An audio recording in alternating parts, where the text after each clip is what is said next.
त्योहार कौन सा था हमारा, बताइए? दशहरा।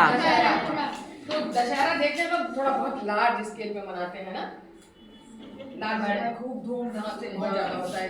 जितना हम धूमधाम से गुड़िया वुड़िया नहीं मनाते, लेकिन दशहरा कुछ पर्व ऐसे रहते हैं कि मारे खर्चा ही खर्चा रहता है।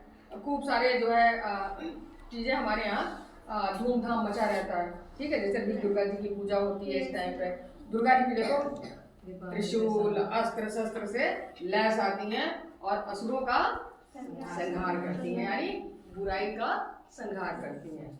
उसके बाद आपके आते हैं रावण। रावण भी इन्होंने कुछ बुरा काम किया था, सीता जी का हरण कर लिया था।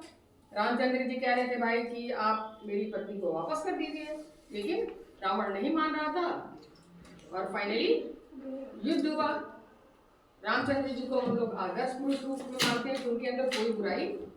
अब देखते हैं ना कि बहुत सारे लोग क्राइम करते हैं, अपराध करते हैं और सोचते हैं कि मैं बहुत ताकतवर हूँ, मेरे पास तो रिवॉल्वर है, कट्टा है, बहुत सारी चीजें हैं, लेकिन उसके बाद भी क्या होता है, एक ना एक दिन उनका भी अंत होता है। तो बुराई हमेशा समाप्त होती है, वो हमेशा नहीं रह सकती, लेकिन अच्छाई आपके जीवन में हमेशा ही रहेगी। तो इसने जो है बुरा काम किया था, तो रामचंद्र जी ने इसको क्या किया, मारने, लेकिन बार बार वो जीवित हो जाता था, बार बार जीवित हो जाता था। बाद में पता लगा कि उसकी नाभि में क्या है, अमृत है, और एक ही तीर उन्होंने उसकी नाभि में मारा और क्या हुआ, अमृत सूख गया, नष्ट हो गया, सूख गया उसका जो है, और वो समाप्त। यानी बुराई हमेशा ही समाप्त होती है। अभी देखिए दशहरे की हार्दिक शुभकामनाएं आपको दी गई हैं। फिर रावण के देखिए 10 सिर है ना बने हुए, ये 10 सिर हमको क्या बताते हैं, काम यानी बुरी भावना, दूसरी स्त्रियों के प्रति बुरी भावना रखना क्या होता है, काम होता है। क्रोध गुस्सा करना, लोभ लालच करना, दूसरे की चीजों पे, दूसरे की चीजों को छीनना, उसके पास ये है, पैसा है, मशीन, ये क्या होता है, लोभ। और फिर क्या है, मोह। हमें पैसे से मोह है, कपड़े से मोह है, और बहुत सारी चीजों से मोह करना और उसी के पीछे भागना, ये बुरी चीज है। जैसे मोह, मद होता है ना, मद एकदम मस्त, मेरे आगे तो कोई है ही नहीं, ठीक है ना, तो ये मद होता है, किसी चीज का नशा। नशा केवल शराब का नहीं होता, नशा पैसे का हो सकता है, नशा ज्ञान का, फिर बहुत ज्ञानी हो, है ना, ऐसा तो नहीं होना है ना चाहिए। ज्ञान है, ज्ञान हमको क्या करता है, हमारे अंदर शालीनता ले आता है ना, झुकता है। देखे हो ना, जो पेड़ फल से लदा रहता है वो झुका रहता है, लेकिन जो सूखा पेड़ होता है एकदम ऐसे तना रहता है। तो हमें कैसा है, फलदार वृक्ष बनना है, ना कि सूखा पेड़ बनना है। और सूखा पेड़ तो हमको क्या करता है, छाया भी नहीं देता, वृक्ष वाला पेड़ तो हमें छाया भी नहीं देते। तो ये सारी चीजें हमारे मत के अंतर्गत आती है। ईर्ष्या, ये उसके पास है, ये मेरे पास नहीं है ना। वरुण की तारीफ कैसे हो गई, मेरी क्यों नहीं हुई, वरुण ने अच्छा काम किया था इसलिए हुई। तो असली बच्चा जो होगा समझदार, वो ये करेगा कि नेक्स्ट टाइम से मैं वरुण से भी अच्छा करूँ, इसलिए नहीं कि मैं वरुण से ईर्ष्या करूँ। ठीक है, जब आप करेंगे आपकी भी तारीफ होगी।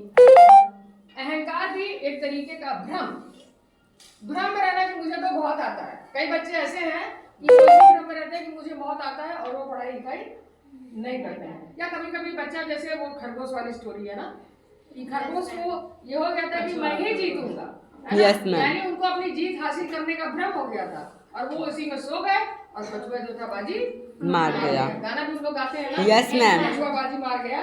अहंकार भी एक तरीके का आपका घमंड ही है।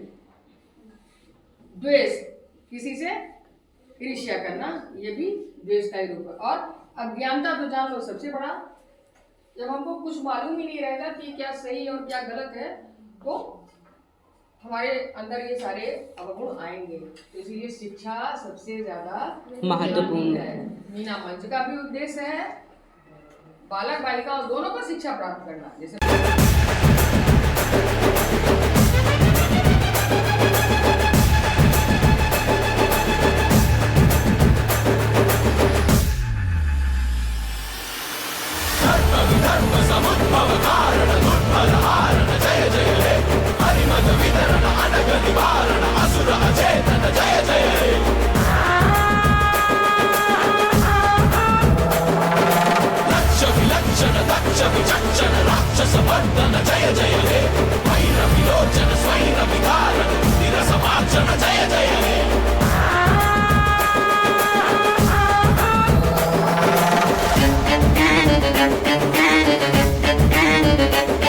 है।